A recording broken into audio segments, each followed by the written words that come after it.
दोस्तों, आप अपना भविष्य तो नहीं बदल सकते, लेकिन आप अपनी आदतें जरूर बदल सकते हो और निश्चित रूप से आपकी यही आदतें आपका भविष्य बदल देगी। सपने वो नहीं होते जो हम नींद में देखते हैं, बल्कि सपने वह होते हैं जो हमें नींद नहीं आने देते। जब हम सोते हैं तो हमारा शरीर मृत शरीर के समान होता है, और जब हम उठते हैं तो हमारा एक नया जन्म होता है, और इस नए जन्म के साथ ही हमें अपने जीवन की शुरुआत करना चाहिए। अपने दिन को, अपने जीवन को एक नई दिशा देनी चाहिए। दिन में पूरे 24 घंटे में सबसे ज्यादा खूबसूरत और सबसे ज्यादा ऊर्जावान और जीवन को सबसे ज्यादा प्रभावित करने वाला समय सुबह का होता है। और इस सुबह के समय में जिन आदतों को आप अपने जीवन में अपनाओगे, वास्तव में वो आदतें आपके पूरे दिन को नहीं बल्कि आपके पूरी जिंदगी को भी प्रभावित करेगी और आपके लक्ष्यों पर सकारात्मक प्रभाव डाल सकती है। आपकी सफलता और असफलता में सुबह की आदतों का महत्वपूर्ण योगदान होता है। आज मैं आपको सुबह की ऐसी आदतों के बारे में बताऊंगा जिसे अगर आपने अपने जीवन में अपना लिया तो आप अपने आज को और अपने आने वाले हर पल को, अपने जीवन को बदल सकते हो और अपने जीवन में वो सब कुछ आप हासिल कर सकते हो जो आप हासिल करना चाहते हो। तो आइए जानते हैं सफल लोगों की आदतें।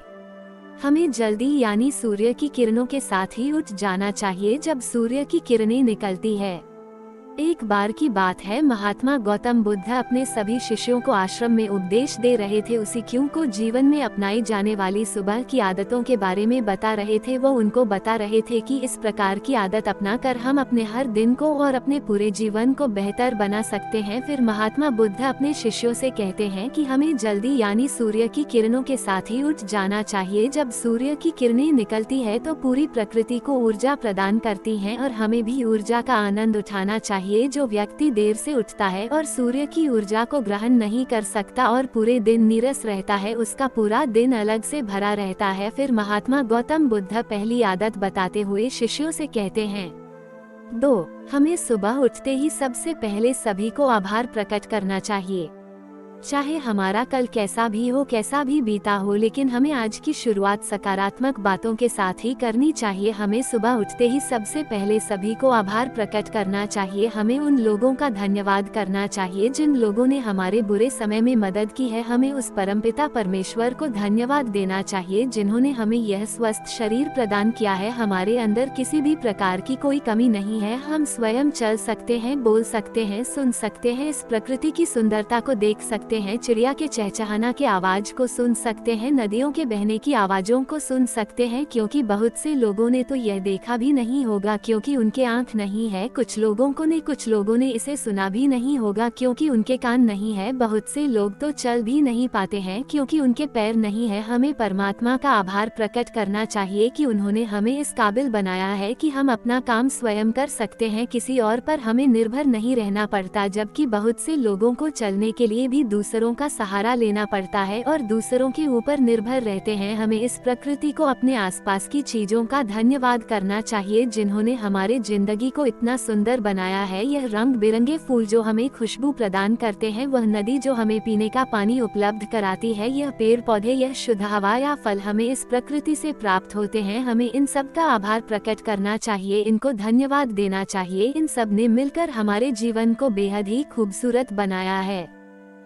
2. ध्यान करना चाहिए। हमारे मन के भीतर कई तरह के विचार चलते रहते हैं। विचारों का एक कोलाहल मचा रहता है। हम नहीं चाहते फिर भी हमारे मन में कोई ना कोई विचार आ ही जाता है और इन विचारों के कारण ही हम तनाव महसूस करते हैं। हमें इन विचारों को शांत करना होगा और हम इन विचारों को ध्यान के माध्यम से ही रोक सकते हैं। इसके लिए हमें एक शांत जगह पर बैठ जाना है और अपनी आती जाती सांसों पर ध्यान लगाना है। हमें इस बात का ध्यान रखना है कि हम किस नाक से सांस ले रहे हैं और किस नाक से छोड़ रहे हैं। शरीर के कौन कौन से अंग अंगूर से उससे हमारी सांसें टकरा रही है। जब हम अपना ध्यान हमारी पूरी सांसों पर लगाएंगे तो हमारा मन एक जगह पर केंद्रित हो जाएगा और भटकना बंद कर देगा। और जब हमारा मन एक जगह पर केंद्रित हो जाता है तो हमारे मन को एक नई ऊर्जा प्रदान होती है और वही ऊर्जा हमारे दिन को उत्साह से भर देती है और खुशी प्रदान करती है। ध्यान करने से हमारा दिमाग स्वस्थ हो जाता है, हमारे मन के सारे विचार खत्म हो जाते हैं और दिल में हम जब भी कोई कार्य करने वाले होते हैं तो उसके लिए हमें निर्णय लेने में भी बड़ी आसानी होती है और हम सही और स्पष्ट फैसले ले पाते हैं और अपने काम को पूरे लगन वामन के साथ पूरा कर पाते हैं। हमारा पूरा दिन तनाव मुक्त रहता है।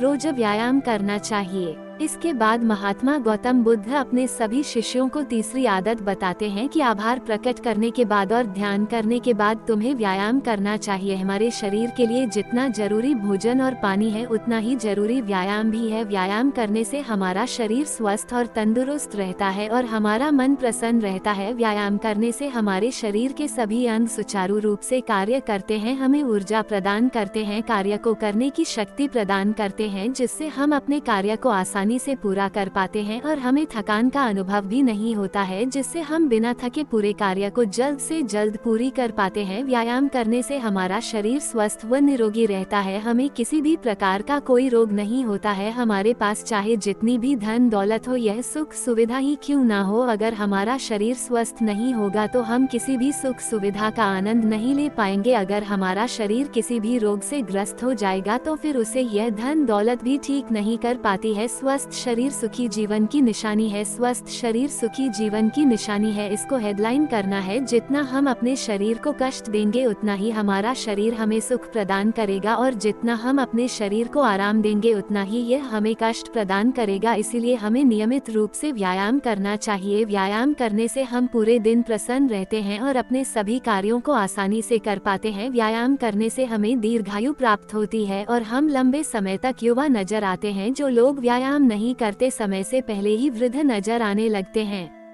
अपने पूरे दिन की दिनचर्या लिखनी है।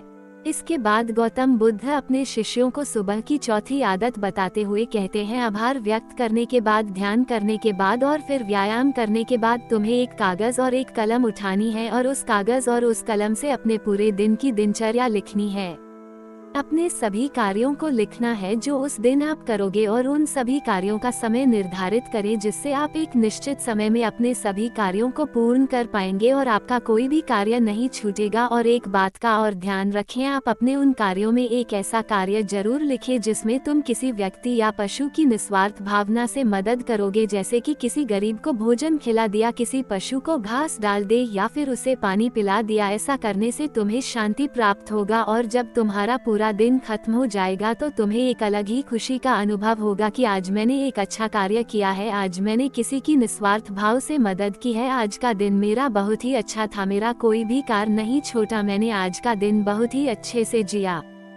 प्रेरणादायक ग्रंथ पढ़ना चाहिए। फिर महात्मा गौतम बुद्ध अपने सभी साथियों को सुबह की 5वीं आदत बताते हैं और कहते हैं, आभार व्यक्त करने के बाद, ध्यान करने के बाद, व्यायाम करने के बाद और अपने विचारों को कागज पर लिखने के बाद तुम्हें कोई प्रेरणादायक ग्रंथ पढ़ना चाहिए। जब तुम उन प्रेरणादायक ग्रंथ को पढ़ते हो तो तुम्हें उन ग्रंथों से प्रेरणा मिलती है, कुछ नया सीखने को मिलती है और उसी के तुम्हें अपने जीवन में कहीं ना कहीं कभी ना कभी काम अवश्य आएगी। हमें रोज कुछ ना कुछ नया सीखने को मिलता है और हमें रोज कुछ ना कुछ नया सीखना भी चाहिए।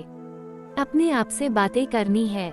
जब तुम यह प्रेरणादायक ग्रंथ पढ़ लो, उसके बाद तुम्हें अपने आप से बातें करनी है। दूसरों से तो हम हमेशा बातें करते हैं लेकिन कभी अपने से बात करने का मौका ही नहीं मिलता। इसीलिए हमें अपने आप से बातें करनी चाहिए, क्योंकि आपको आपसे बेहतर कोई नहीं समझ सकता। इसीलिए अपने आप को धन्यवाद देना चाहिए। अपने आप से कहना चाहिए कि मैं कितना अच्छा हूँ, मैं बहुत ही खुश हूँ, मैं हर कार्य को कर सकता हूँ, कोई भी कार्य मेरे लिए असंभव नहीं है, मैं हर परेशानी से लड़ सकता हूँ, जो लक्ष्य निर्धारित किया है उसे पाकर रहूंगा, चाहे कुछ भी हो जाए मैं उसे हासिल करके ही रहूंगा, मैं किसी से नहीं डरता। दोस्तों, हमारे जीवन की ये छोटी छोटी आदतें हमारे जीवन को एक नई दिशा प्रदान करेगी। जब आप इन आदतों के साथ अपने दिन की शुरुआत करोगे तो फिर आपका हर दिन बेहतर रहेगा और आप हर दिन पूरे दिन प्रसन्न और खुश रहोगे। दोस्तों, यह छोटी छोटी दिखने वाली 5 आदतें हमारे जीवन पर सकारात्मक प्रभाव डालती है। आदतों को अपनाकर हम अपने हर दिन को सुखमय बना सकते हैं और अपने लक्ष्य को प्राप्त कर सकते हैं। Please subscribe the channel, like, share, comment करें और इस तरह का अन्य कंटेंट पेन के लिए इस चैनल से जरूर जुड़ जाए। श्री महाकाल, जय बम भोले, थैंक यू।